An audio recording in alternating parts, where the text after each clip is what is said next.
எடப்பாடி பழனிசாமி ஊர் ஊராக சென்று பொய் பிரச்சாரம் செய்கிறார். மு.க. ஸ்டாலின் தாக்கு. திமுக அரசின் 50 மாத கால ஆட்சியின் சாதனை என்பது கலெக்ஷன் கமிஷன் கரப்ஷன். இபிஎஸ் விமர்சனம். ஓபிஎஸ் என்னை பற்றி குறை கூறினாலும் நான் அவரை பற்றி குறை கூற மாட்டேன்.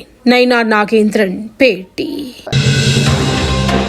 என்டிஏ கூட்டணியிலிருந்து ஓபிஎஸ் விலகியது வருத்தமளிக்கிறது. டிடிவி தினகரன் கருத்து. நான் அதிமுகவிலிருந்து விலகப் போகிறேன் என வதந்தி பரப்பி வருகிறார்கள். ஜெயக்குமார் வேதனை. ஓபிஎஸ் தேமுதிக ஆகிய கட்சிகள் திமுக கூட்டணிக்கு வந்தால் எங்களுக்கு எந்த சிக்கலும் இல்லை. விசிக தலைவர் திருமாவளவன் பேட்டி. சென்னை சென்ட்ரல் ரயில் நிலையத்தில் 4வது நடைமேடையில் கேட்பாரற்று கிடந்த பெட்டிகள். 28 கிலோ கஞ்சா பறிமுதல்.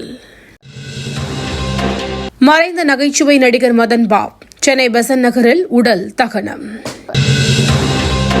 தமிழ்நாட்டில் வட மாநிலத்தவர்களுக்கு வாக்குரிமை கொடுத்தால் தமிழர்களின் அதிகாரம் பறிக்கப்படும். சீமான் கருத்து.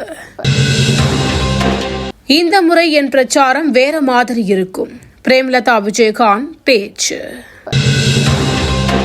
குரில் தீவுகளில் சக்தி வாய்ந்த நிலநடுக்கம். சுனாமி எச்சரிக்கை விடுப்பு.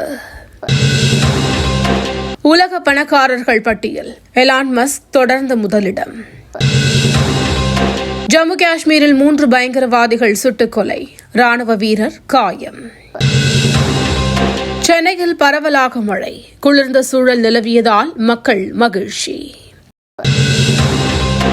நீலகிரி கோவையில் இன்று கனமழைக்கு வாய்ப்பு. வானிலை மையம் தகவல்.